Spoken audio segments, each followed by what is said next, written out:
Olá, muito boa noite a todas as pessoas. Espero que o áudio e a imagem estejam bons, mas qualquer interferência durante a transmissão, como sempre, a gente pede que vocês nos avisem aqui pelo chat, que a gente vai resolver rapidamente. Vou me apresentar, eu sou a Luciana Clipper, museóloga aqui no Museu Antropológico da Universidade Federal de Goiás, onde na mesma instituição eu também estou coordenadora da coordenação de intercâmbio cultural. Um dos projetos da coordenação de intercâmbio cultural é justamente o projeto de cinema no Museu Sessão de Filme com um debate, que algumas das pessoas que vão chegando, vão nos acompanhando, já conhecem, inclusive, das sessões presenciais no mini auditório do Museu Antropológico, mas pode ser novidade para algumas pessoas, então eu vou contar um pouco sobre o projeto. O projeto de cinema no Museu Sessão de Filme com debate começou lá em 2009, com sessões no mini auditório do Museu Antropológico, e desde então vem desenvolvendo uma série de parcerias, de rede de parcerias, principalmente com o cineclubismo goiano. Aí, no ano passado, nos deparamos com esse desafio de como continuar um projeto de cine-debate sem essa presencialidade, né? Sem essa sociabilidade no mini auditório do Museu Antropológico, que contava, inclusive, com café e pipoca, né, para as pessoas presentes. Então, graças a essa rede de parcerias, principalmente a nossa principal parceria no momento tem sido justamente o Cineclube Imigração. Então, essa atividade hoje é uma parceria do Museu Antropológico com o Cineclube Imigração. Graças a isso, a gente tem enfrentado esse desafio de uma forma virtual. Não substitui essa presencialidade, né, no Museu Antropológico, mas nos possibilita outras formas da gente exercitar o cineclubismo. Então, a tendência agora é termos, conforme a gente for retornando presencialmente ao Museu Antropológico, a gente vai manter ainda algumas atividades híbridas, porque elas possibilitam que, inclusive, a gente consiga estabelecer esse intercâmbio cultural, inclusive a nível internacional, como é o exemplo dessa atividade de hoje. Então, sejam todas as pessoas muito bem-vindas à Oficina de Cinema Social Mexicano, a terceira edição. As outras edições podem ser conferidas aqui no canal, mais anteriormente nos vídeos disponíveis. O tema de hoje é Crise Recorrente e Novo Cinema Mexicano, de 1960 a 1988, ministrada pelo Leftério Bezerra.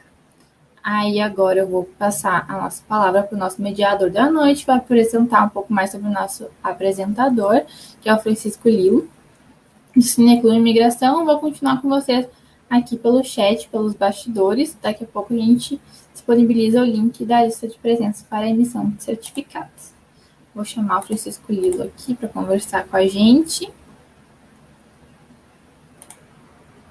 Boa noite, Rosana. Boa noite a todos. Rosana, o Left ele está dizendo que não está conseguindo nos ouvir. Não está conseguindo? Tá, vou chamar ele aqui na tela. Faz parte das coisas virtuais. Left, consegui escutar na hora ou não? Tá nos ouvindo? Que aqui nos bastidores, só para explicar para o pessoal, tá tudo certo. Então, mas acho que ele não está nos ouvindo. Left,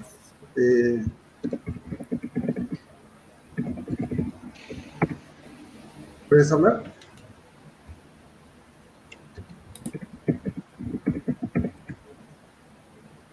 Hola, buenas tardes. ¿Me escuchan ustedes? Sí.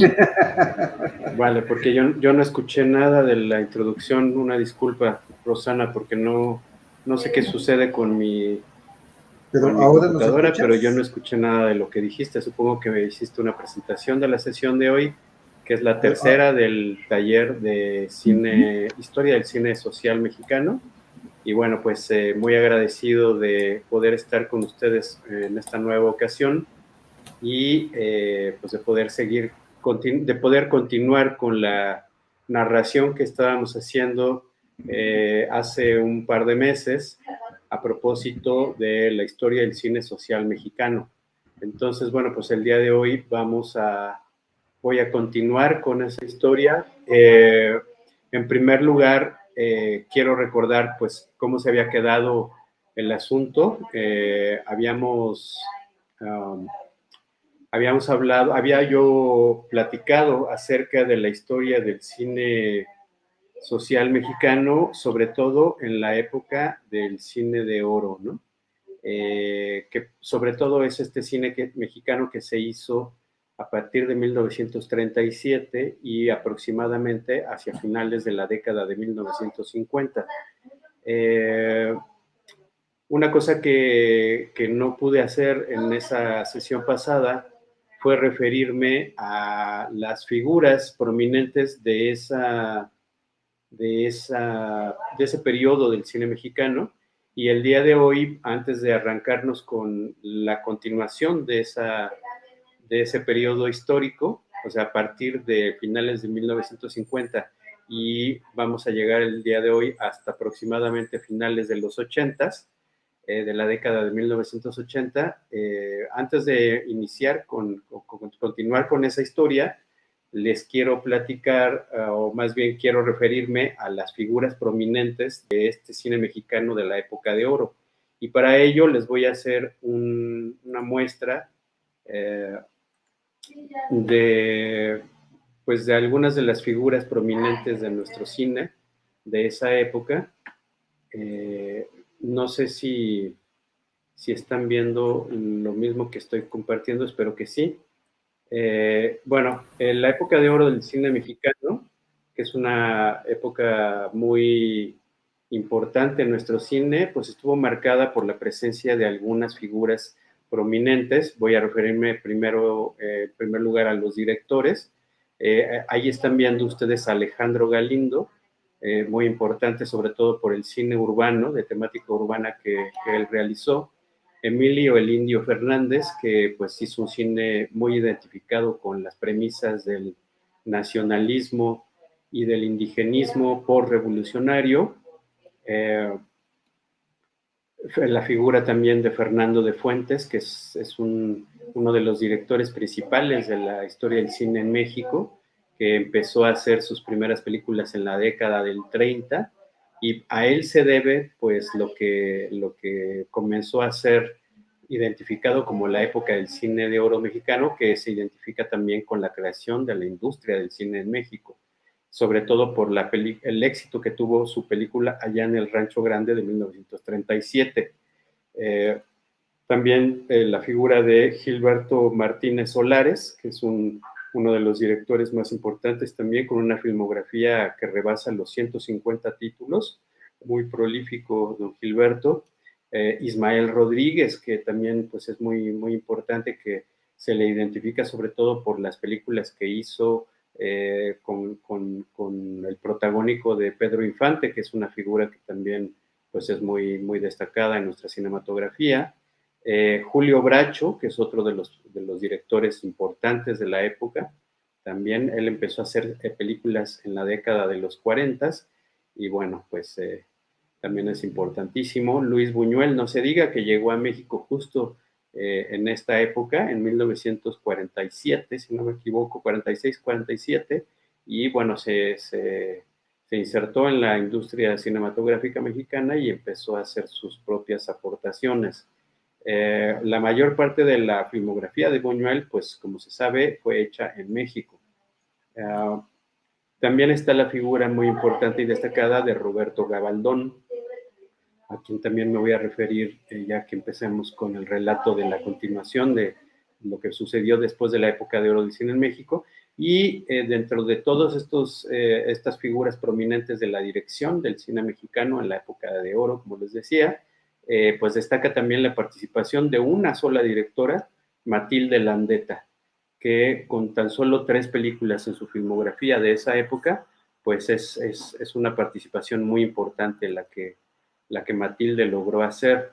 Les voy a mostrar ahora lo correspondiente a otras figuras del cine mexicano, comenzando por los guionistas, y después también, bueno, también voy a hacer una mezcla ahí de figuras que tienen que ver con el guionismo, con la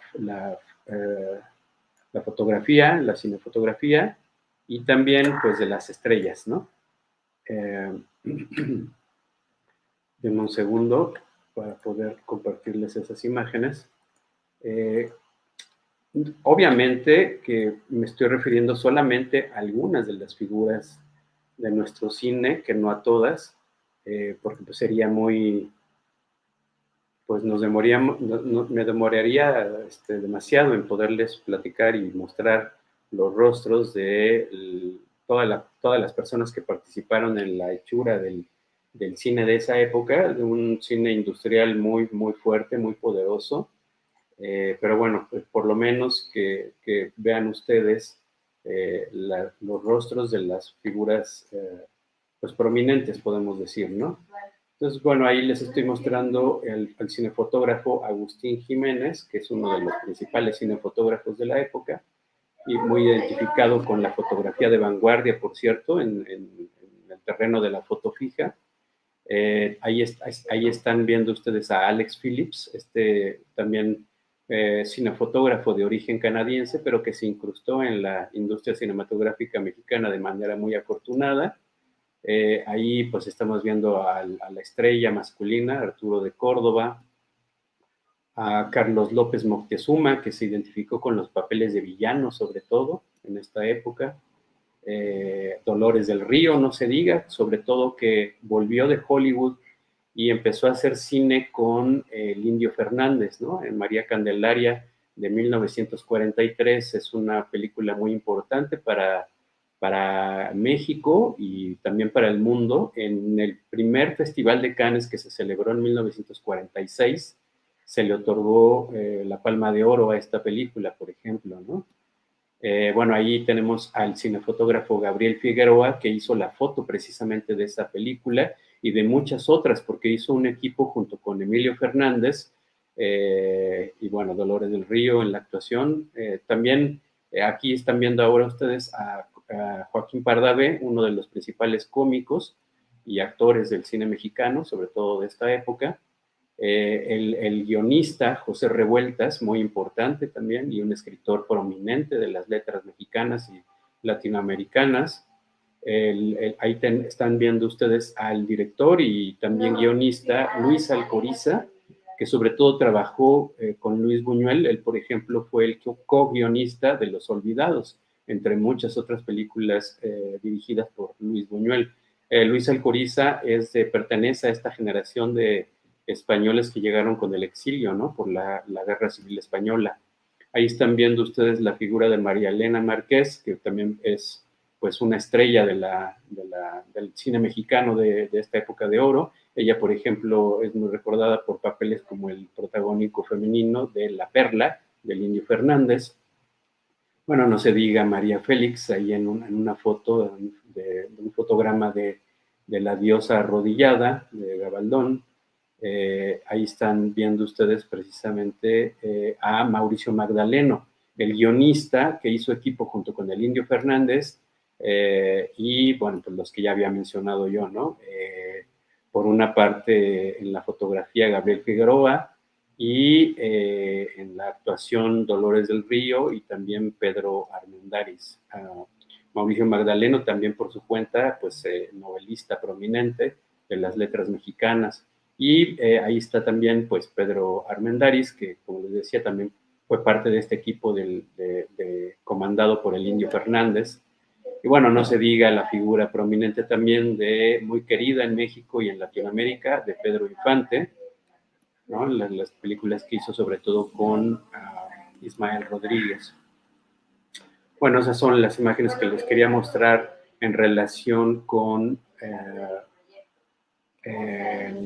la época de oro del cine mexicano, que más o menos llegó a su término hacia finales, como les decía, de la década de 1950, que es la época en la que se empiezan a mostrar algunos signos de debilitamiento, pues de crisis, ¿no? Para ser más precisos. Crisis que se expresó de diferentes maneras y motivada por diferentes cuestiones. En primer lugar, pues hay que mencionar que los sindicatos del cine en México estaban pues prácticamente cerrados, digamos, al ingreso de la juventud. Entonces, todos estos directores y personajes que ustedes vieron, que son los protagonistas, las y los protagonistas del cine de la época de oro mexicano, pues se quedaron en exclusiva, ¿no? En las películas que se hacían y no se permitía el ingreso prácticamente, sobre todo de directores, para la realización de nuevas películas, pues de las nuevas generaciones, justamente, ¿no? Entonces, pues bueno, esa es una de las cuestiones que significó pues un síntoma muy claro de la crisis, ¿no? Que no se renovaran los cuadros que pues iban a poder hacer el nuevo cine. La segunda cuestión importante es que Estados Unidos reclamó también su papel protagónico, digamos, o hegemónico en el cine mexicano, sobre todo en términos de la ocupación de las pantallas mexicanas. El cine estadounidense en la década de los 40, por el esfuerzo bélico en el que se involucró Estados Unidos a partir de finales de 1941, después de la invasión de Pearl Harbor, el 7 de diciembre, pues volcó todo su esfuerzo hacia la propaganda en términos cinematográficos y en general, digamos que todo el esfuerzo social, económico, ideológico, político se volcó a la Segunda Guerra Mundial sin descuidar el hecho de intentar por la vía cinematográfica también tener el control ideológico sobre todo de la región americana, ¿no? Del continente americano.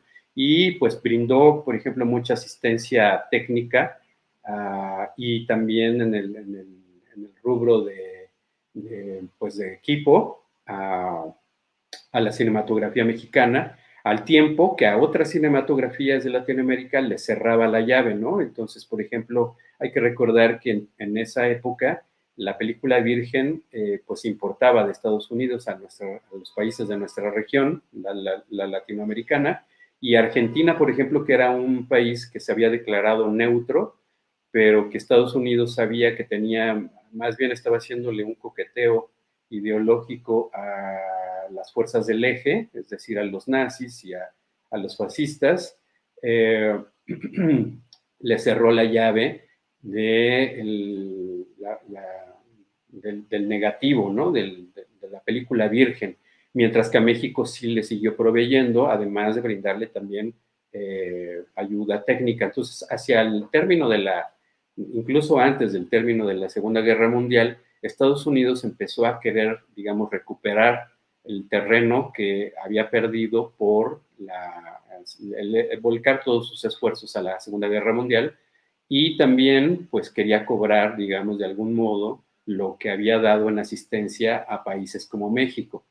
Y, bueno, eso se reflejó de muchas maneras, entre otras, por ejemplo, la creación del principal estudio de producción cinematográfica en la Ciudad de México, que fueron los estudios Churubusco, que siguen existiendo hasta nuestros días.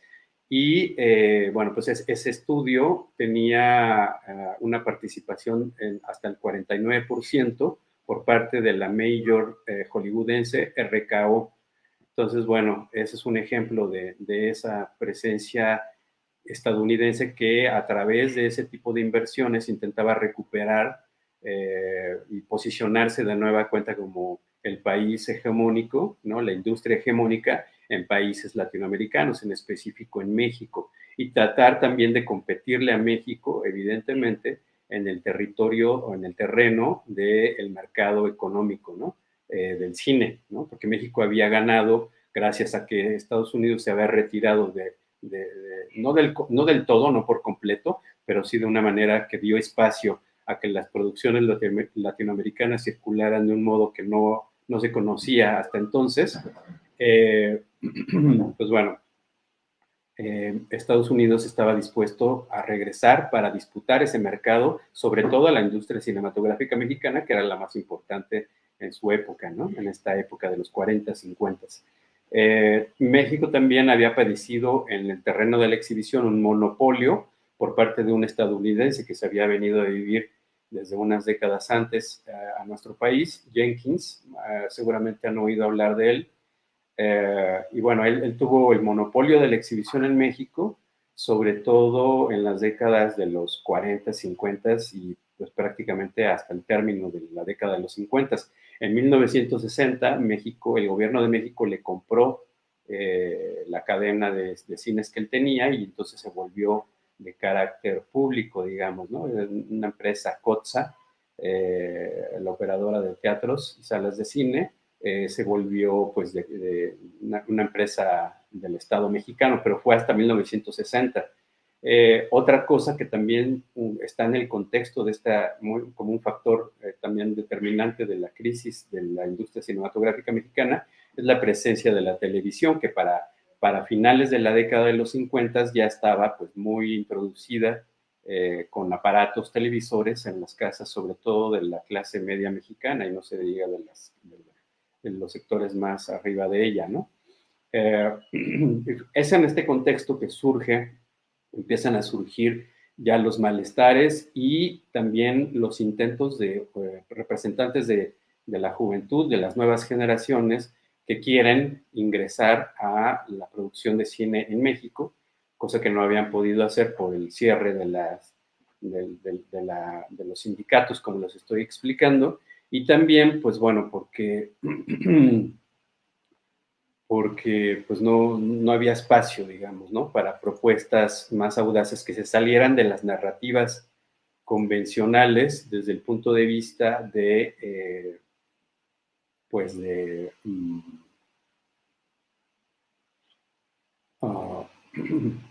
eso, de lo que había sido parte de la narrativa, sobre todo del cine mexicano, ¿no? Del cine nacionalista, del cine de la época de oro, que también les platiqué yo en la sesión pasada,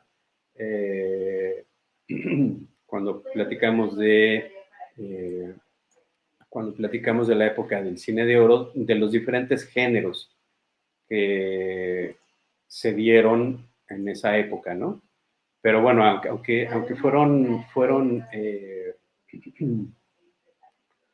fueron diversos esos géneros y las temáticas, de todas formas hay un cuadro ideológico, digamos, un cuadro narrativo que engloba a este cine y que pues no permitía que se rompiera con esos discursos, con esos puntos de vista, con esas narraciones, ¿no? Con esas historias.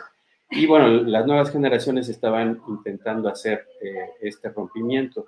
Y lo primero que habría que mencionar, creo yo, es que en esta época se surgieron un grupo de películas que empezaron a ser, digamos, las precursoras del cine independiente en México, ¿no? Les voy a mostrar algunas imágenes también ahora, sobre todo de los carteles de estas películas. Ahí tienen ustedes el cartel de una película de 1958, dirigida por Giovanni Corporal, que era un cineasta que venía de Holanda, pero que había llegado a México, y bueno, había hecho esta película, una crítica desde el punto de vista de la comedia, ¿no? Muy fuerte en relación con el régimen político mexicano, ¿no? De la época. Esta película fue censurada y de algún modo bloqueada, sobre todo por las vías sindicales, ¿no? Porque fue hecha, digamos que, por fuera de la oficialidad sindical, y esto pues le bloqueó durante un buen tiempo la posibilidad de llegar a las salas de cine.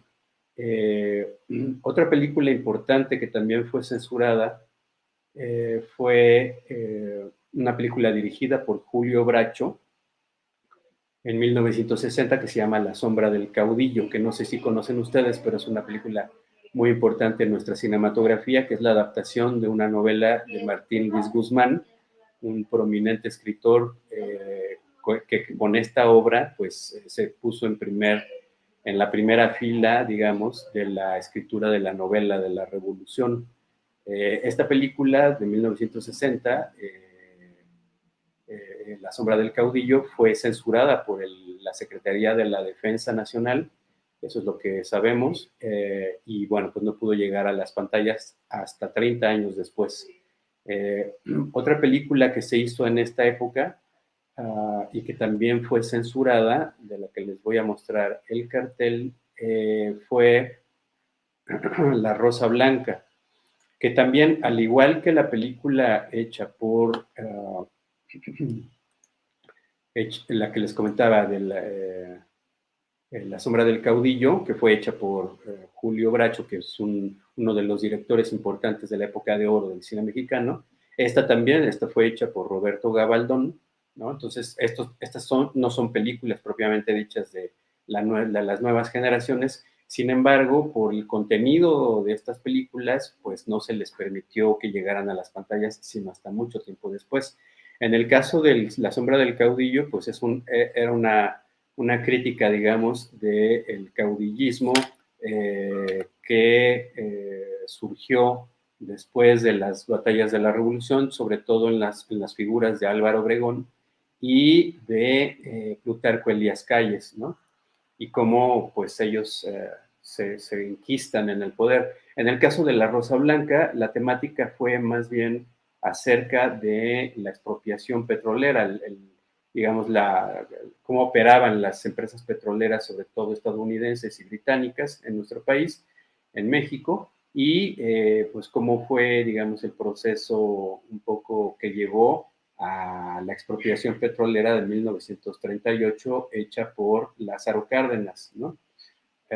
Bueno, estas tres películas son películas pues muy importantes de nuestra cinematografía que fueron censuradas y que, como ya les decía, en el caso de El brazo fuerte de Giovanni Corporal, pues significa casi podríamos decir que precursora del cine independiente mexicano, que se va a convertir, como les decía, pues en el cine, el nuevo cine mexicano, ¿no?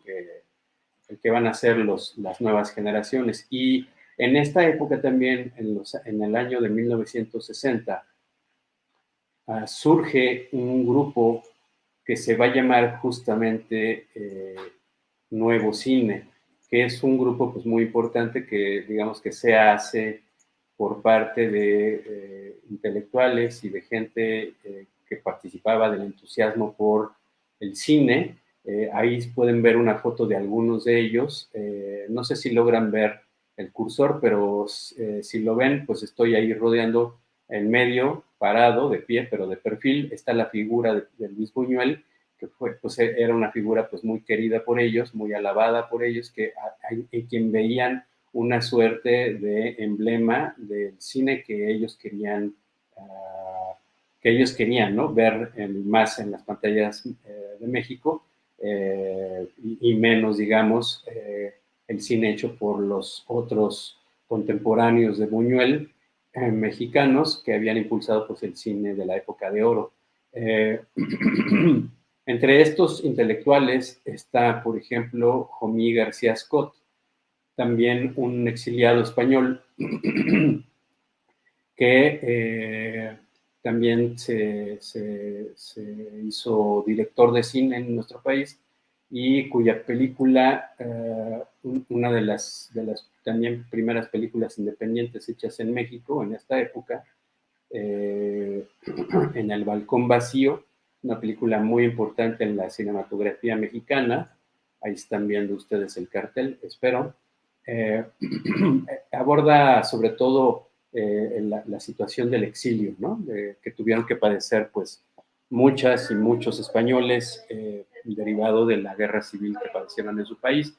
Esta película la filmaron pues en los fines de semana y con los escasos recursos que lograban reunir hasta que se concluyó la película casi después de un año de filmación, de rodaje. Y bueno, la película afortunadamente hace poco se restauró en España y se puede ver de forma libre en YouTube y es una película que les recomiendo mucho. Es una película extraordinaria en donde la reflexión sobre el exilio, no solamente una reflexión sobre los españoles de la década de los 30 que tuvieron que salir de su país, sino, pienso yo, es una reflexión filosófica sobre la condición del exilio como una condición humana en general, ¿no?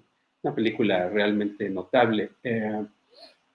Bueno, el grupo Nuevo Cine, este grupo de cineastas y de críticos y de escritores, de intelectuales que querían ver un nuevo cine en nuestro país, pues estaba en sintonía, ya desde el nombre se advierte, con los movimientos de de renovación cinematográfica que se dieron en diferentes latitudes del mundo, no solamente en Europa, obviamente con la nueva ola francesa, la Nouvelle Vague, sino, por supuesto, también de manera prominente en Brasil con el Cinema Novo, o en Japón, por ejemplo, ¿no? Con la Nouvelle Vague, y más o menos son todas ellas, todos estos movimientos de renovación cinematográfica, son contemporáneas, se empiezan a dar hacia finales de la década del 50 y sobre todo nos van a dominar sobre todo la primera mitad de la década de los 60. Este grupo Nuevo Cine editó una revista que se convirtió pues en un referente obligado sobre todo para la juventud mexicana.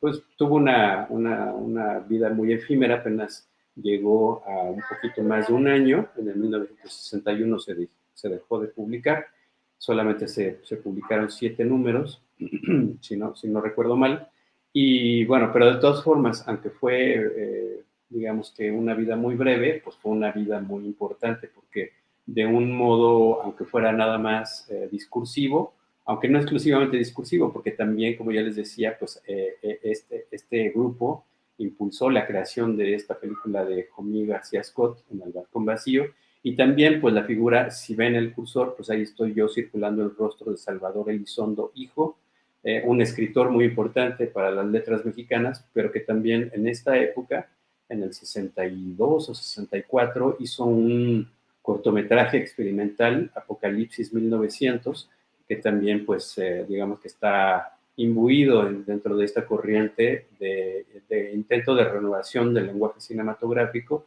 y de la narrativa cinematográfica, ¿no? En México. Y bueno, eventualmente este grupo desaparece. En la fotografía que están viendo ustedes no aparece, pero también era parte de este grupo un intelectual muy importante mexicano, que es Carlos Monsiváis, por ejemplo, ¿no? Monsiváis, pues, que también estaba muy interesado desde siempre en el cine, ¿no? Que es uno de los cronistas más importantes del cine mexicano y estudiosos del cine mexicano, pues que llegó prácticamente hasta nuestras épocas ahora recientes, ¿no? Monsiváis murió de forma más o menos reciente en este nuevo siglo XXI. Otras dos hechos importantes que sucedieron en esta época fueron la fundación de la Filmoteca de la UNAM, dos instituciones muy importantes, ¿no? La fundación de la Filmoteca de la UNAM, uno de los principales archivos fílmicos mexicanos, se fundó por parte de Manuel González Casanova en 1960. Manuel González Casanova venía de cineclubismo, justamente el cineclubismo universitario, ¿no?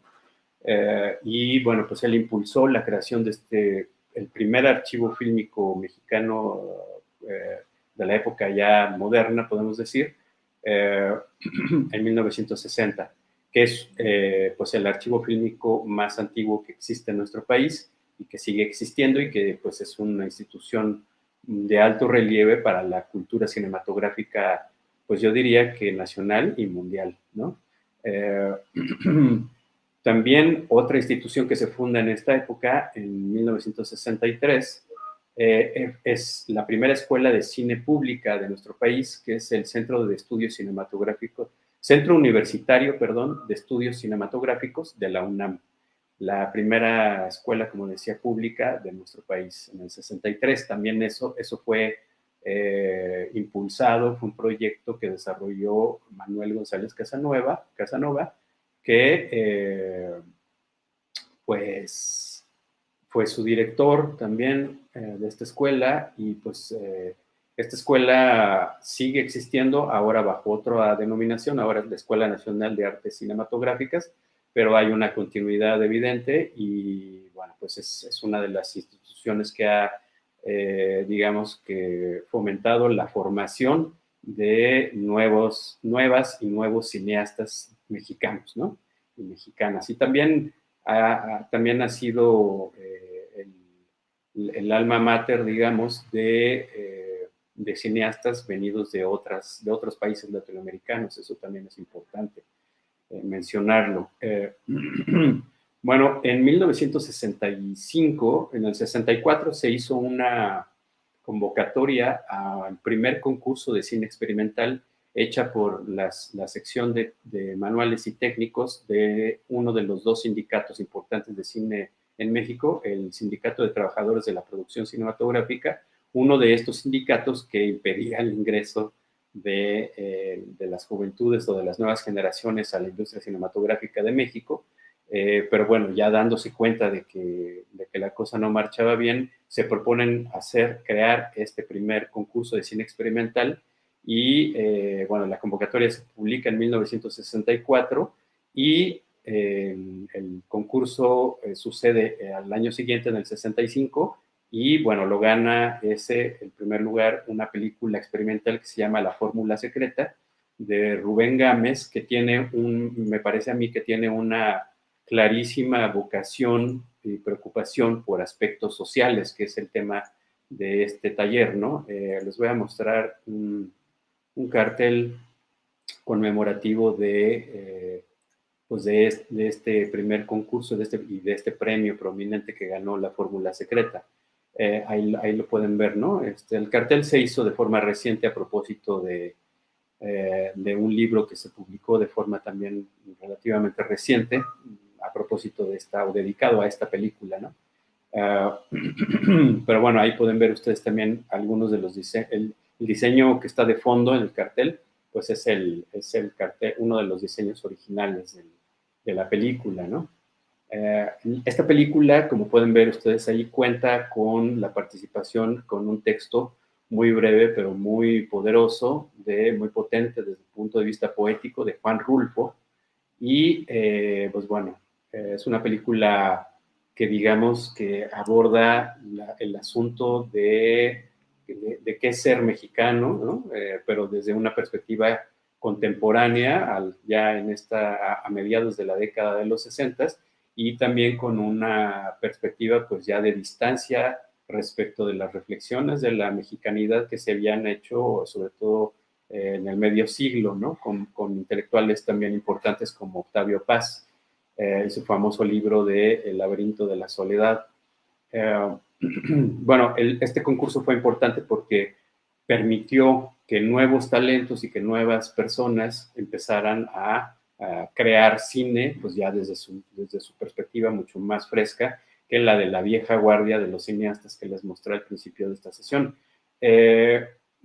Obviamente, en los 60s empiezan a aparecer nuevos cineastas, ¿no? Hay la presencia de una nueva generación, sobre todo a partir de esta segunda década de los 60s. Les voy a mostrar algunas de las fotos de los principales protagonistas,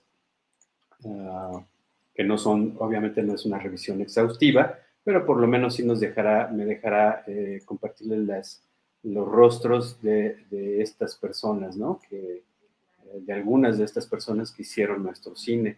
El primero de ellos que les voy a mostrar es Alberto Isaac, un personaje, un cineasta importante que tiempo después también se volvería funcionario en el ámbito de la cultura cinematográfica. Él hizo su primer película titulada En este pueblo no hay ladrones, que también fue participante de este primer concurso de cine experimental, y eventualmente también en 1968 dirigió una película importante, oficial, ¿no? Que es la Olimpiada en México, porque en ese año se celebraron, como ustedes deben de saber, las Olimpiadas de verano, pues aquí en nuestro país, en México, y en específico en la Ciudad de México, ¿no? Otro de los cineastas importantes que empezó a hacer cine en esta época es Paul Leduc. Les quiero mostrar una foto de Paul Leduc, bueno, no sé si aquí está. Son imágenes que se ven muy pequeñas, ¿no? Bueno, ahí estoy haciendo una ampliación, espero que la logren ver bien. Él es Paul Leduc. Él empezó a hacer sus primeros esfuerzos cinematográficos justo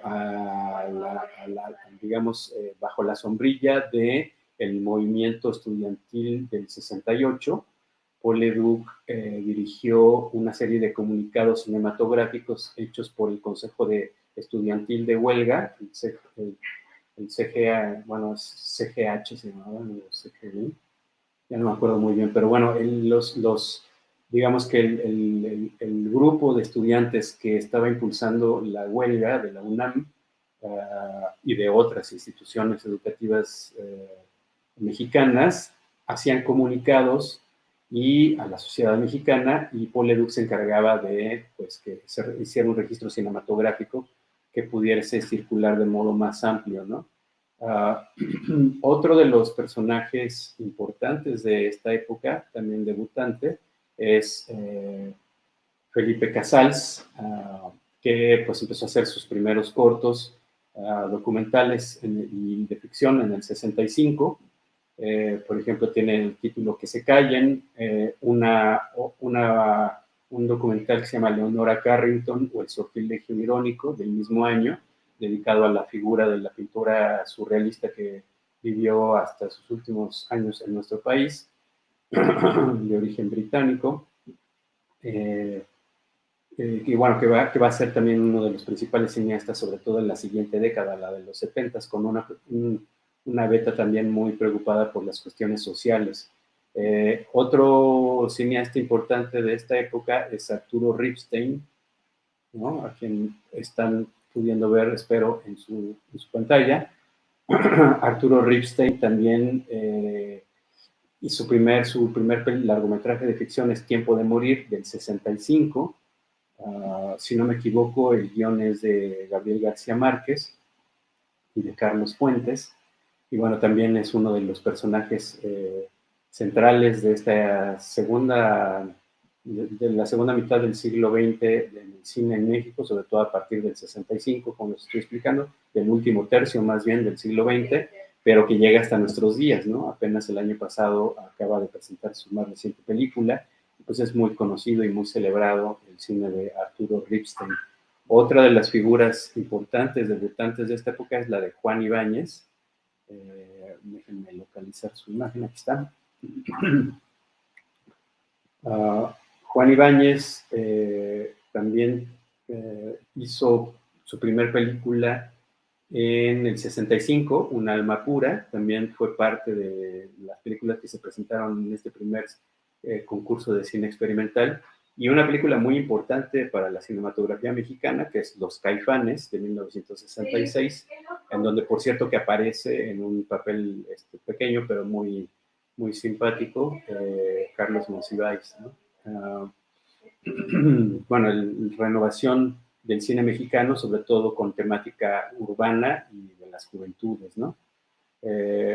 Otra figura prominente de esta época que debutó en esta segunda mitad de la década de los 60 es un cineasta que, pues de origen chileno, pero que estoy seguro que ustedes deben ubicar, que es Alejandro Jodorowsky, que vivía en nuestro país y que hizo su primer película, Fando y Lis, en 1968. Y bueno, después, muy famosa, El Topo, en el 69, al año siguiente, ¿no? Por último, les quiero presentar a la figura de Alfonso Arau, que también debutó en el 69 con El Águila Descalza. Y bueno, ya que estamos hablando de este final de la década de los 60, es muy importante platicar del movimiento estudiantil del 68, que pues también estuvo en sintonía, digamos, con muchos de los movimientos estudiantiles del mundo entero, ¿no? Y los estudiantes del recién creado Centro Universitario de Estudios Cinematográficos de la UNAM, la primera escuela pública de cine que les platicaba, que se fundó en 1963, los estudiantes de esta escuela hicieron un documental de este movimiento estudiantil. Entonces, a lo largo del movimiento estuvieron haciendo un registro cinematográfico, sobre todo con cámaras de mano de 16 milímetros. Y bueno, este registro, el grito, es muy importante, es prácticamente el único documento con el que contamos en México, hecho por protagonistas del movimiento, porque estos estudiantes no se limitaban nada más a hacer el registro, sino que eran parte del movimiento estudiantil. El director, a quien se le atribuye el crédito de dirección de este documental, que en realidad es un documental colectivo, Leobardo López Areche, él era parte del Consejo General de Huelga, que estaba pues muy activo y que digamos que era la dirigencia del movimiento estudiantil de esta época. Y pues esto es cine, digamos, eminentemente social mexicano, de una trascendencia enorme. Sobre todo, por lo que les digo, que es prácticamente el único punto de vista hecho desde el interior del propio movimiento estudiantil. Es un documental que fue restaurado de forma reciente por la Filmoteca de la UNAM y que ustedes pueden disfrutar en el canal de YouTube y en la página de internet de la propia Filmoteca de la UNAM. Les invito a que lo vean, está disponible de forma gratuita, desde luego, y es un documento pues invaluable para la cinematografía mexicana. Y bueno, sabemos que este movimiento terminó abrupta y trágicamente el 2 de octubre de 1968, que recién acabamos de conmemorar de nueva cuenta, y pues también hubo, digamos, una contestación cinematográfica a este trabajo universitario que evidentemente que no contaba con la aprobación oficial. Tuvieron que esconderse de los militares para poder hacer que sobreviviera la película, pero afortunadamente lo lograron hacer y pues gracias a eso es que la podemos disfrutar el día de hoy o en nuestros días. Pero la oficialidad del Estado mexicano también respondió con una película, digamos, ¿no? Como de propaganda un poco, que es la película que dirigió Alberto Isaac, Olimpiada en México, en 1968 también. También esa película se puede ver, está en el canal de YouTube del Comité Olímpico Internacional. Ahí tienen pues todas las películas que ellos mismos han impulsado que se hagan en cada edición de los Juegos Olímpicos en el mundo. Y no falta esta película mexicana, ¿no? Olimpiada en México. Y bueno, había sido parte del gobierno mexicano, de la Secretaría de Gobernación, quien encabezaba la Secretaría de Gobernación, era un señor llamado Luis Echeverría, que se convirtió en el candidato a la gubernatura por parte del Partido de Estado, el PRI, el Partido Revolucionario Institucional, y en 1970 se da el relevo en el poder en México, ¿no? Sale del poder el que es conocido en México como el genocida Díaz Ordaz, que fue quien impulsó y encabezó, digamos que a quien se le atribuye la autoría intelectual de la masacre de estudiantes del 2 de octubre del 68. Pues bueno, él sale y él designa como su sucesor, como el candidato oficial, a Luis Echeverría Álvarez, que empieza a hacer su gira de campaña electoral en ese año de 1970, y pues sucede una cosa muy importante también en el cine, ¿no? Que también creo yo que tiene una inclinación por su preocupación política, pues muy social, muy relevante, que es la presencia de un cineasta de origen argentino muy conocido, Raimundo Gleiser, que realiza, digamos, un registro de esta campaña electoral de Luis Echeverría, y bueno, digamos que no logró ocultar de un modo muy eficaz y muy audaz cuál era la intención ideológica de su documental, y no fue sino hasta que ya había hecho el documental que el gobierno mexicano se dio cuenta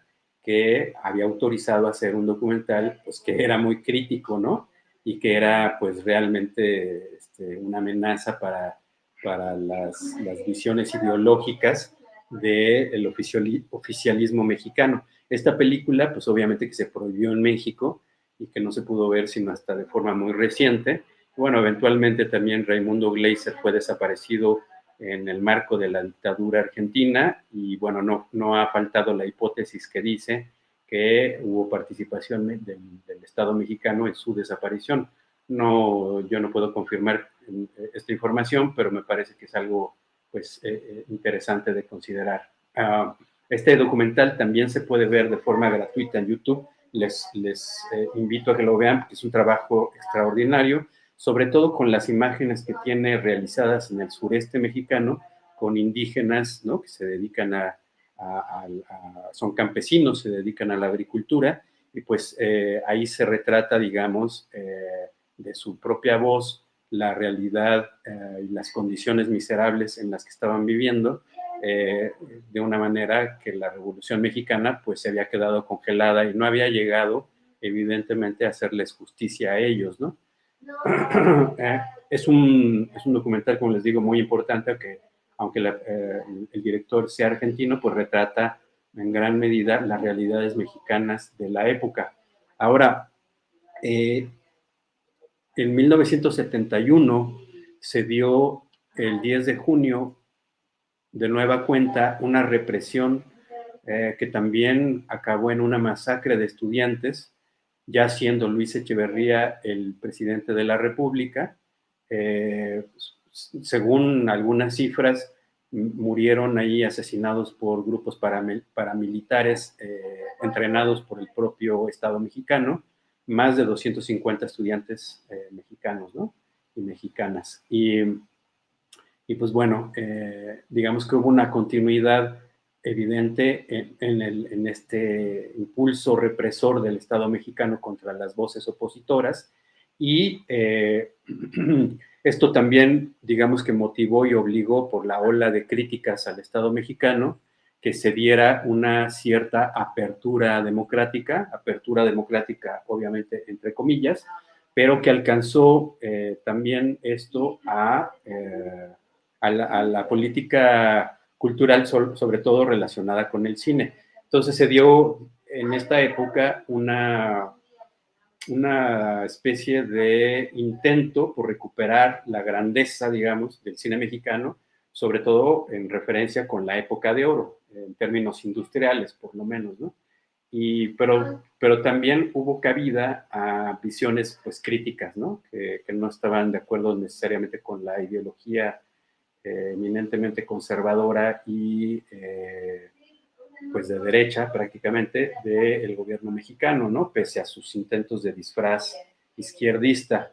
En esta época, el propio Luis Echeverría, de una forma un tanto cuanto nepótica, designa a su hermano Rodolfo Echeverría como el director general del Banco Cinematográfico Mexicano, que era una institución fundada en 1942, pero que había, pues necesitaba, digamos, una nueva orientación, y designa a Rodolfo Echeverría, el presidente, como la cabeza de este banco, que se dedicaba básicamente a financiar la producción del cine mexicano. Por cierto, una institución única en el mundo, que se sepa, es el único banco que se ha creado en todo el mundo para promover la producción nacional, de cine nacional.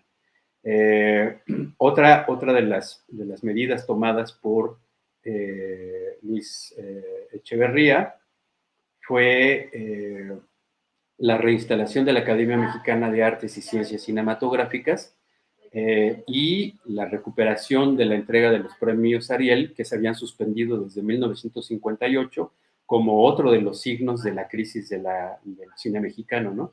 Entonces, bueno, se recupera esto en este nuevo sexenio, en este nuevo decenio de los 70s. También se hace la creación, se funda el Centro de Producción de Cortometraje en 1971, que no solamente produjo cortometraje, sino también largometraje, y al cual le debemos, pues, la producción de muchos trabajos muy relevantes, sobre todo por su carácter social. Les voy a mostrar las imágenes y carteles, sobre todo, de algunas de estas películas producidas por el famoso CPC, o sea, Centro de Producción de Cortometraje, como les decía, ¿no? El primer documental largometraje que se hizo ahí fue dirigido por Arturo Ripstein. Ahí pueden ver ustedes, voy a ampliar la imagen. Es un documental que se llama Lecumberri, el Palacio Negro, que pues fue la cárcel que albergó sobre todo en el 68, bueno, no sobre todo, pero digamos, albergó a los presos políticos por el movimiento estudiantil. Ahí estuvieron presos los principales líderes del movimiento estudiantil, incluido el director del Grito, Leobardo López Areche, y también el guionista de la época de oro del cine mexicano, José Revueltas, a quien le atribuían por su eminente, su prominente figura de líder de izquierda, le atribuían ser, digamos, el autor intelectual del movimiento estudiantil, lo cual no era cierto, pero pues digamos que sí, de todas formas, era participante y era pues uno de los principales impulsores de la rebeldía de los estudiantes, ¿no? O sea, ahí estuvieron en esta cárcel, y este documental de Arturo Ripstein es un documental extraordinario, a mí me parece de lo mejor de la amplia producción de su filmografía, y pues trata de esta cárcel y de las condiciones en las que los encarcelados ahí pues padecían el poder del Estado, digamos, ¿no? Otra película importante que les quiero, que se hizo por parte del CPC, también de carácter eminentemente social, es una película de otro de los directores de los que ya les mostré yo la imagen, que es Su rostro, ¿no? Que fue Paul Leduc. Este es su primer largometraje de documental, Etnocidio, Notas sobre el Mezquital, de 1977. Lecumberri, la película anterior que les mostré de Ripstein, se hizo un año antes, en el 76. En el 77 llega Etnocidio, y se llama Etnocidio, Notas sobre el Mezquital, que abunda sobre todo sobre una región específica de Hidalgo, el estado de Hidalgo, pues eminentemente de campesinos, agrícola, ¿no? de actividad agrícola, y bueno, ahí nos pinta de una manera muy cruda cuáles son las condiciones en las que en esta época de la segunda mitad de la década de los 70 se vivía en esta región de México. Pero obviamente pues no estaba, estas tristes condiciones, estas trágicas condiciones no estaban limitadas a este espacio geográfico de México, sino que se compartían en muchas otras zonas de la República. Entonces, bueno, y es un documental además muy interesante porque su estructura narrativa está planteada en forma de abecedario. Entonces, es una especie de revisión de esas condiciones que les estoy contando, pero siguiendo la estructura de breves capítulos, siguiendo el orden alfabético. Es realmente muy, muy notable este trabajo, y fue una coproducción hecha entre Canadá y México. Por eso, Canadá en su parte francesa, por eso es que ven ustedes que ese cartel tiene el título en francés. Otra película súper importante, muy relevante y trascendente de México, producida por el Centro de Producción de Cortometraje, es Jornaleros, de Eduardo Maldonado, de 1978, que retrata las condiciones miserables en las que trabajaban muchos de estos campesinos que habían tenido que abandonar sus lugares de orígenes, sus tierras, para ser obreros agrícolas en las industrias, sobre todo del noroeste mexicano, en Sonora, por ejemplo, ¿no? O Sinaloa. Es un trabajo también extraordinario, y también fue coproducido por la Oficina Cinematográfica Canadiense en su parte francófona. Otro documental que fue hecho en México, aunque no en este caso no se trató de un documental dirigido por un mexicano, sino por un canadiense de origen francés, o más bien francófono, es Tierra y Libertad, que retrata también las tristísimas realidades en las que se vivía en una zona marginal del área industrial y central de la ciudad de Monterrey, ¿no? En Nuevo León, en el norte de nuestro país. También es un trabajo extraordinario, ¿no? Que retrata de una manera muy interesante también cómo se organiza la gente para intentar mejorar las condiciones bajo las cuales viven, y sobre todo pone un énfasis muy especial en la participación de las mujeres, lo que me parece que resuena de una manera muy interesante en nuestra época. Otro documental muy importante que se hizo en la época por parte del CPC, extraordinario, es un retrato de la figura emblemática de María Sabina, mujer espíritu, una mujer indígena de la región de la Sierra de Oaxaca, muy conocida por su labor como curandera, ¿no? Como mística. Por eso el subtítulo de Mujer Espíritu, sobre todo por el recurso a los hongos alucinógenos, ¿no? Algo que fue muy importante en la cultura de la época a nivel global, sobre todo por los hippies, pero bueno, pues María Sabina pertenece a las culturas originarias de esta región de México, de la serranía, y pues bueno, es un retrato hecho por el cineasta Nicolás Echeverría, un muy destacado documentalista mexicano. De algún modo también, digamos, que está retratado una parte muy mística y muy poética de este mundo indígena, y en ese sentido me parece que el documental también tiene esta condición de preocupación por lo social, que es pues muy relevante, ¿no? Otro acontecimiento importante y que nos habla de esta nueva política que impulsó Echeverría respecto del cine mexicano, intentando recuperar las glorias pasadas de la época de oro del cine mexicano, fue la fundación de dos instituciones muy importantes. La primera es la Cineteca Nacional, el segundo archivo fílmico, impulsado en esta ocasión por el Estado mexicano, fundado en 1974, y la segunda escuela pública importante de cine en nuestro país, que también tiene su sede en la capital, en la Ciudad de México, el Centro de Capacitación Cinematográfica, el famoso CCC, que empezó a operar en 1975. Y bueno, en esta época, en los 70s, en la primera mitad de esta década, también se empezó a hacer, digamos, una visión del cine con un interés social y político muy marcado, ¿no? Sobre todo por parte de estudiantes del CUEC, la Escuela de Cine de la UNAM, que ya les platicaba.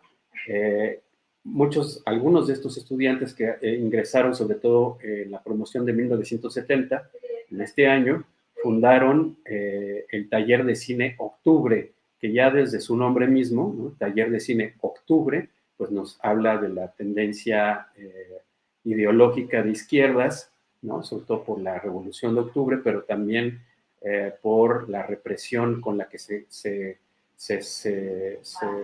terminó de modo abrupto el movimiento estudiantil por parte de la represión del Estado mexicano. Y este taller de Cine Octubre tiene una producción muy interesante, sobre todo documental, con un carácter eminentemente político y social, ¿no? En los títulos se puede transparentar un poco de esta preocupación que les estoy comentando. Por ejemplo, el primer documental que hicieron se llama Explotados y Explotadores, de 1973, Los Albañiles, que son los obreros de la construcción, y otro documental que se llama Chihuahua, un pueblo en lucha, Los dos albañiles y Chihuahua, un pueblo en lucha, de 1975. Y también muy interesante que en este taller de Cine Octubre participaban mujeres y empezaron a proponer hacer documentales orientados hacia el feminismo.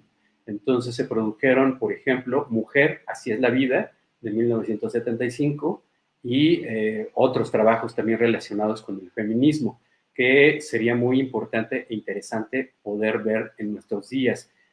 Son películas que desafortunadamente no circulan con la amplitud que merecen, de hecho no circulan, y esto es algo que creo que debe de modificarse. Este taller de Cine Octubre publicó la revista Octubre, que circuló entre 1974 y 1980 y que fue, digamos, receptora y el vehículo principal del movimiento del tercer cine que se dio en toda la región latinoamericana. Entonces, los principales manifiestos y textos de este cine, del tercer cine, circularon impresos en esa revista Octubre. Por ello también es relevante su papel en la cultura cinematográfica mexicana, sobre todo en la de carácter social. El cine del gobierno de Echeverría, durante este sexenio suyo, del 70 al 73, se produjeron algunas películas de carácter histórico centradas en personajes o en movimientos, o sea, ya fueran personajes individuales o en grupos colectivos, en grupos, ¿no? En colectivos, pero con una característica muy peculiar, que es que todos estos retratos de rebeldes acababan en las películas hechas en este periodo siempre pues masacrados o mal, ¿no? O muertos o desaparecidos o mal. Entonces, como que estas películas tenían un subtexto, un mensaje en el sentido que iba por el camino de que es inútil oponerse al poder, digamos, ¿no? Este era el mensaje de fondo, parece, o por lo menos algunos historiadores y críticos de la cultura cinematográfica mexicana así lo interpretan, este cine, ¿no? Por ejemplo, puedo citar Los mineros en huelga, que están retratados en una película dirigida por el chileno Miguel Litín, Actas de Marusia, hecha en 1975, Cananea, que también retrata las huelgas de los mineros en esta región de Sonora, en este pueblo de Sonora, que fueron masacradas por el gobierno de Porfirio Díaz con ayuda de Rangers de Texas. Bueno, también se hizo una película sobre la figura de Pancho Villa, la muerte de Pancho Villa, pues obviamente que termina con su asesinato en el 23, sobre la figura del socialista yucateco Carrillo Puerto, que llegó a ser gobernador de su estado, una película que se llama Peregrina del 72, también acaba con el fusilamiento de Carrillo Puerto, y revolucionarios de todo tipo, ¿no? Podemos citar, por ejemplo, la película El Principio o Los de Abajo, que también acaban con los rebeldes, como sugiriendo que es inútil oponerse al poder, ¿no? Bueno, eventualmente llegó el año del 76 y hubo sucesión presidencial y quedó como el candidato oficial López Portillo, que gobernó en México de 1976 al 82, y pues él también siguió con la política nepotista de Echeverría y designó a su hermana al frente de pues, la cultura cinematográfica mexicana, ¿no? Del impulso de la cultura, bueno, de las instituciones cinematográficas, ¿no? Y comenzó a haber una especie de revancha contra la política cinematográfica del sexenio anterior, y es el auge en México del cine de ficheras, ¿no? Un cine prostibulario, y también el cine fronterizo, ambos de ínfima calidad, de algún modo popular, pero pues muy lejos, digamos, de lo que ya se había conocido como el cine de calidad mexicano en épocas pasadas, o incluso siendo contemporáneo de esta producción. Esta producción más o menos va del 79 al 89, y pues bueno, la debacle, digamos, del cine mexicano se puede ver, o digamos que está resumida de un modo muy gráfico en un acontecimiento trágico que ocurrió el 24 de marzo de 1982, cuando el principal archivo fílmico nacional, la Cineteca Nacional, se incendió. Ahí pueden ver ustedes en la imagen una toma de cómo quedó destruido por completo, por completo quedó eliminada la memoria fílmica de México, ¿no? Bueno, un hecho trágico que de alguna manera se convierte en un símbolo de lo que era el cine durante el sexenio, lo que llegó a ser el cine durante el sexenio de López Portillo.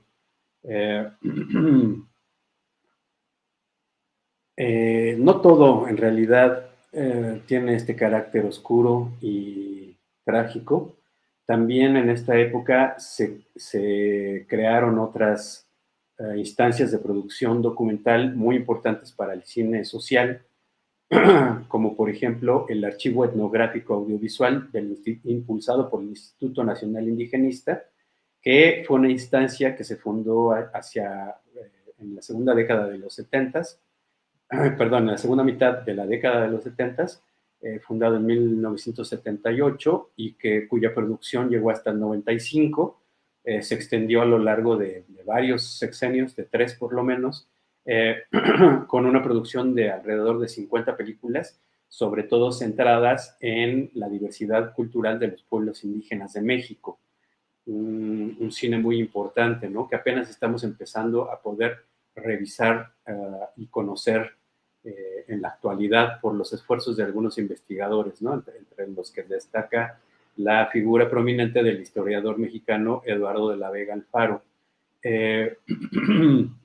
Otra instancia de producción que se creó en esta época fue el Cine Difusión, CEP, de la Secretaría de Educación Pública, que comenzó a ser, digamos, una suerte de competencia con el Centro de Producción de Cortometraje, una competencia muy sana, que lo único que redundó es en más producción y además de muy alta calidad, ¿no? Algunos de los cineastas consagrados, como por ejemplo Gilberto Martínez Solares o Julio Bracho, hicieron cortometrajes para Cine Difusión, por ponerles un ejemplo. Y después, pues bueno, llegamos al sexenio de Miguel de la Madrid, que va del 82 al 88 y que significa también un nuevo paso en la debacle de esta crisis del cine mexicano, aunque también pues tiene algunas señales que parecían positivas, aunque no lo eran del todo. Por ejemplo, la creación del Instituto Mexicano de Cinematografía, el IMCINE, que se fundó el 25 de marzo de 1983. Otra institución importante, aunque está creada no de manera oficial ni oficialista,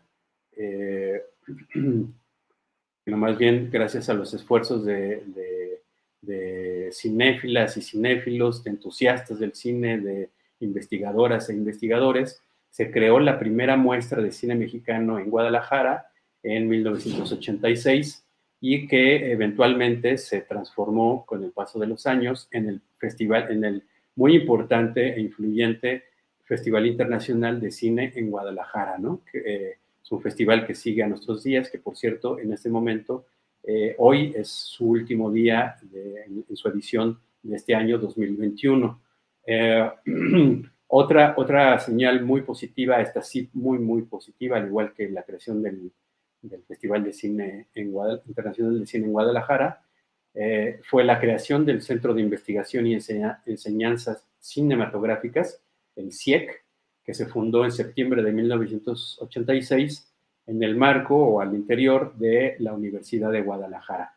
Entonces, bueno, digamos que en términos generales, eso es lo que les quería platicar el día de hoy. El cine mexicano de esta época es un cine en crisis, pero es un cine también que tiene muchos elementos muy importantes e interesantes en los que la cámara se usó para retratar diferentes aspectos de la realidad social, política, económica y cultural de México, y que pues bueno, tiene una riqueza que apenas estamos empezando a explorar por las dificultades involucradas con una industria en crisis y pues por las políticas erráticas en el terreno de la cultura cinematográfica de un país tercermundista como México.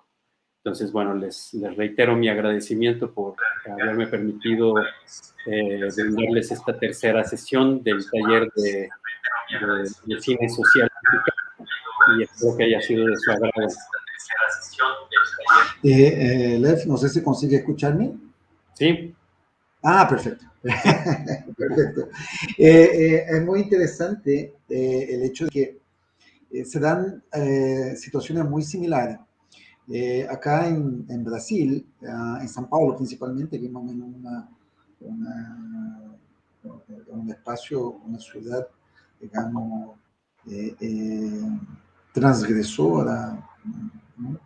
Dentro del conservadurismo, el Cineclub en São Paulo, se da más o menos en 1950, estoy hablando del Cine Club, que va a crear el curso de cine en la Universidad de São Paulo en el 66. O sea, más o menos en esa misma época que fue el de la UNAM, ¿no? Más bien. Y se dan los mismos procesos, ¿no? Porque, digamos, en Brasil, el 64 se dio el golpe de Estado contra Goulart, y los jóvenes estaban un tanto ausentes de ese proceso golpista o de rechazo al golpe militar. Pero en el 67, el movimiento del 66, 67, estamos hablando Hungría, Checoslovaquia, cuando se da la primavera de Praga, ¿no? En Japón, en Estados Unidos. Hay todo un movimiento de resurgimiento, o no de resurgimiento, pero sí de utilizar el cine como una herramienta ideológica y política, ¿no? Principalmente por parte de los jóvenes, que era un discurso que ellos dominaban, un poco lo que puede estar sucediendo con el tema de la internet y de las redes sociales, ¿no? Que al contrario de lo que en esa época se hacía, que era de izquierda, hoy parece que la derecha está dominando ese mundo tecnocrático más que la izquierda. O sea, parece que la derecha hoy se ha adjudicado un poco la intencionalidad y la comunicabilidad de su discurso ideológico en ese medio, ¿no? Es interesante ese paralelo. Sí, sí. Muy interesante que, digamos, este movimiento contestatario fuera global y que tuviera en el cine un arma, ¿no? Un arma de lucha también, ideológica, como decías tú, pero, por ejemplo, pues el famoso, por citar algún caso, ¿no? El famoso grupo que hizo Godard junto con Jean-Pierre Gorin, ¿cómo se llamaba? El grupo Sigaberto, ¿no? Que se encargó de retratar, pues, el movimiento estudiantil y obrero en París de la época, ¿no? Entonces, pues, digamos que Godard dejó de hacer el cine que hacía para hacer este otro esfuerzo de retratar estas realidades políticas, sociales, culturales, ¿no? Sí. Fue muy importante. Tenía a Pasolini, a Antonioni, claro, en ese mismo proceso, ¿no? Así es. Era un poco el uso del joven, y cuando hablamos de joven, lógicamente no estamos hablando solamente 20 años, pero 30, 35 años. Claro, claro. Digamos, Miguel Litín, Sí. Jodorowsky, Ibsen. Acá tenemos a Glauber Rocha, Claro. Rui Guerra y tantos otros que Almendros. ¿sí? En ese momento, digamos, bueno, en Argentina tenemos Getino, ¿no?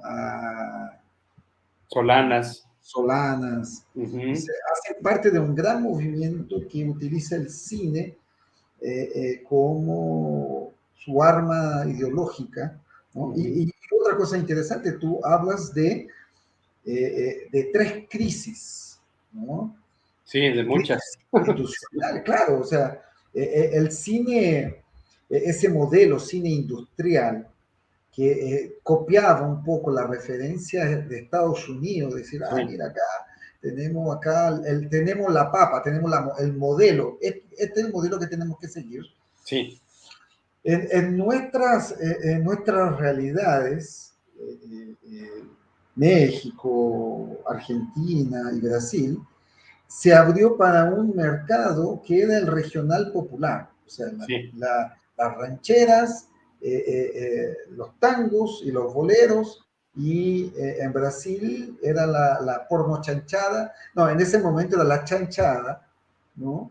Que era Oscarito, y que más tarde va a venir la porno chanchada, que no sé si en México se dio ese proceso también. Sí, también, ¿no? Sí, es lo que les decía del auge del cine de ficheras, o sea, prostibulario, en el periodo de López Portillo, que va del 76 al 82.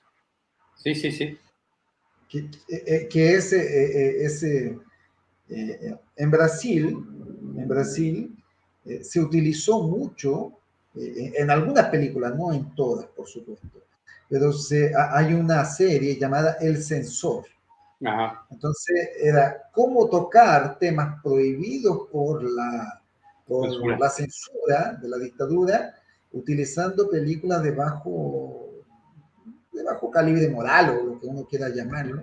Sí, sí, sí. Que en este momento, digamos, hay todo un estudio que se está haciendo con relación a eso, de cómo, digamos, ese cine fue rupturista y al mismo tiempo permitió un poco el destape político debajo, ¿no? Debajo de un discurso, claro. Sí, sí. Lo interesante. Sí, muy Y lo interesante. otro, se necesita la crisis para ver algo nuevo, y ahí viene el nuevo cine, mundial, en realidad. Así Una es. nueva forma de visualizar y de realizar una cinematografía distinta. Y sobre todo la incorporación de los jóvenes, de las nuevas generaciones, ¿no? Que tienen una visión del mundo pues muy distinta a la de sus padres y sus abuelos, ¿no? Es un cambio generacional, fue un cambio generacional. Y hoy son, de cierto modo, los conservadores de ahora. Pues sí, de algún modo. No todos, pero sí. No todos, sí. Sí. Sí. Sí, Pero sí, sí. bueno, de cierto modo, digamos, a un personaje que a ti te gusta mucho, que es Patricio Guzmán, sí. Su cine se fue transformando en algo distinto. Claro, es natural también, ¿no? Mucho más reflexiva, sí, y preocupada con la imagen, cosa que no era mucho la preocupación de Guzmán en ese momento. Pero sí, sus películas, su trilogía actual, La Cordillera, El Desierto y Las Islas, ¿no?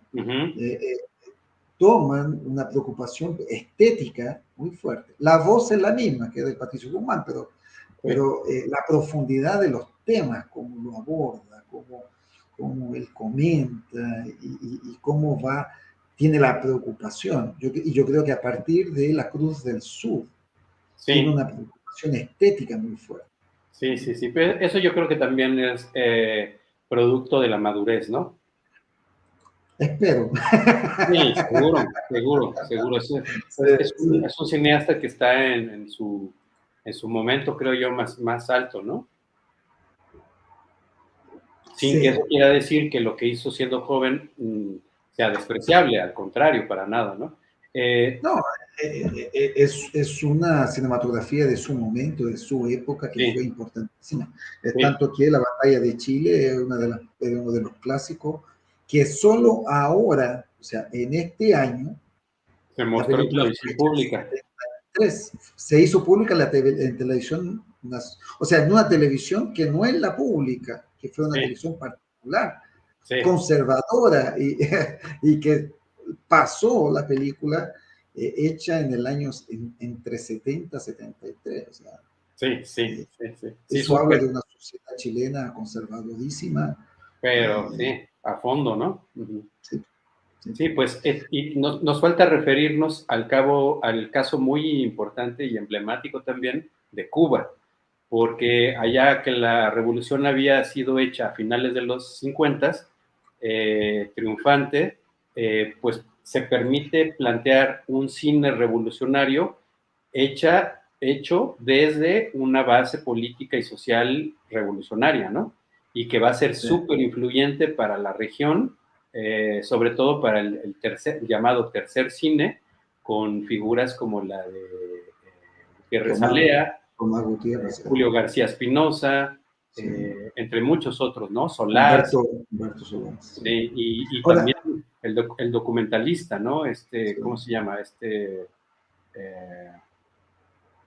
Ahora se me va su nombre, pero pues bueno, es muy importante. Él sobre todo encargado del noticiario del ICAIC, ¿no? Hay un director brasileño. Santiago Álvarez. Santiago Álvarez. Sí, Santiago Hay Álvarez. un director brasileño que hizo un documentario sobre él. Es el mismo de Utopía y Barbarie, Silvio Tendler. Silvio Tendler, bueno, busca, está en YouTube, Utopía y Barbarie, pero te había comentado, es un análisis político y cinematográfico y documentalista desde el Holocausto hasta los días de Dilma Rousseff. Ya. Y creo que hasta la caída de Dilma Rousseff. Mira. El tipo hace un análisis político fantástico. Ya. Y él hace un documentario sobre Álvarez como el papá del cine, ¿no?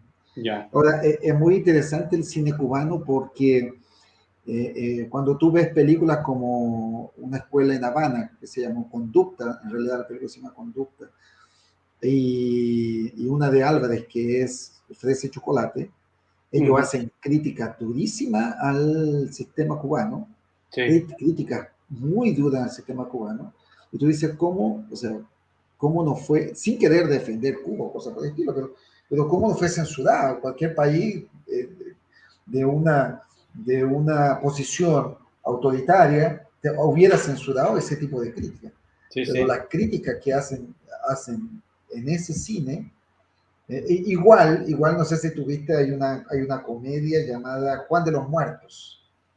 No, sí, la de zombies, ¿no? La de zombies. Sí, es súper crítica con relación al cubano, no al sistema, pero también suelta su crítica. Una película hecha junto con España. Entonces, es muy interesante. Coproducción. Muy genial. O sea, entró en el cuento de estas películas fantásticas de Zumbi, pero consigue hacer críticas muy ácidas hacia todos, principalmente hacia la sociedad cubana. Eso, sí. Bueno, ya llevamos 1 hora y media. Debe estar cansado.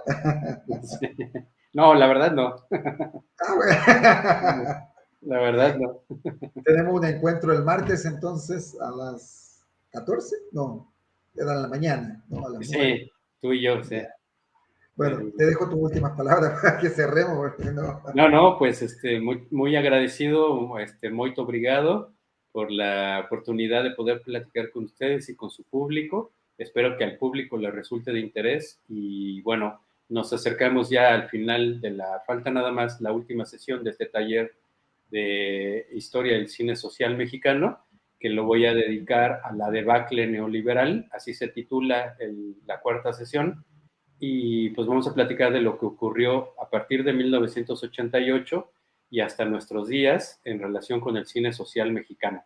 Y pues les agradezco de nueva cuenta tanto a Francisco como a las instancias desde las que él trabaja para, bueno, que hicieron posible esta participación mía, ¿no? Lefter, yo te agradezco principalmente por tu disponibilidad y por tu conocimiento, en realidad muy enriquecedor. Siempre que podamos a poder difundir lo que yo siempre te mencionaba y hablaba hoy con un profesor de cine de la universidad local, la importancia de conocer o el primero o el segundo, la segunda mayor industria cinematográfica de América Latina, como industria en realidad dentro de sus crisis, sus situaciones, porque nosotros acá en Brasil o en Chile o en América Latina desconocemos el cine mexicano, lo desconocemos yo creo que por regionalismo, ¿no? Brasil desconoce lo que es América Latina y América del Sur y por ende desconoce lo que es el cine hecho. En América Central no tenemos ni idea de lo que pasa, ¿no? En realidad no sabemos lo que pasa en el cine boliviano, que es muy rico en cuanto a producción, pero nos falta un poco la conexión y ir a explorar un poco más ese conocimiento. Aunque muchos brasileños van a ser, en Bolivia creo que es el único país que la Escuela de Cine de los Baños, ¿no?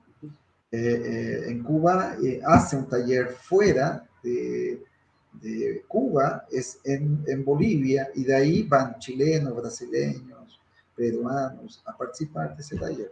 Nosotros hemos tenido algunos personajes de acá que han ido a estudiar allá. Genial. Bueno, te agradezco mucho. Sí, muchas gracias también, si me permites, por último, a Rosana del Museo Antropológico. Sí, muchas gracias y nos estamos encontrando en el próximo 21, si no me equivoco. 21 de octubre, sí, jueves 21 de octubre. Perfecto, entonces gracias. Un abrazo. Gracias. Abrazos. Hasta luego. Hasta luego. Muito obrigado a todos. Vou passar a palavra para a Rosana. Próxima semana, na terça-feira, mesmo feriado, teremos o filme Incêndios, de Denis Villeneuve, um filme que foi premiado, que é maravilhoso, né? Que foi premiado, ganhou muitos prêmios, é um filme maravilhoso. Também na semana do dia 14, ou seja, quinta-feira, 14, teremos O Carteira e o Poeta, do Denis Radford, diretor britânico, sobre O Carteira e o Poeta, sobre Neruda. Dia 23 de setembro, comemoramos a morte do Pablo Neruda, que morreu dias após o golpe militar realizado no Chile. Alguns dizem que morreu de saudade ou de tristeza, e outros dizem que morreu de câncer. Bom, e com isso, vou me despedindo. Rosana, as suas últimas palavras. Muito obrigado. Então, com esses convites, muito obrigada, Francisco Lilo. A gente vai se despedindo por essa noite. Leftério, muito obrigada mais uma vez, em nome do Museu Antropológico, e ao nosso público que nos acompanhou, deu um ótimo feedback em relação à oficina. A gente estava conversando aqui nos bastidores, eu e o Francisco Lilo, que é muito importante essas contribuições que vocês deixam ali na nossa lista de presença no campo para sugestões. Aí a gente já serve para ficar planejando nossas ações de novembro e dezembro.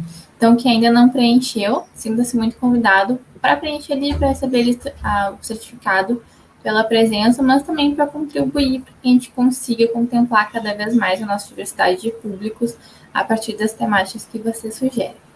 Então, nos vemos na terça-feira, mesmo horário, mesmo canal aqui no canal do Museu Antropológico.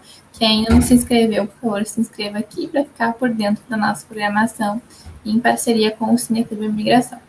Muito obrigada, muito boa noite a todas as pessoas e até a próxima. Tchau, tchau, tchau, tchau.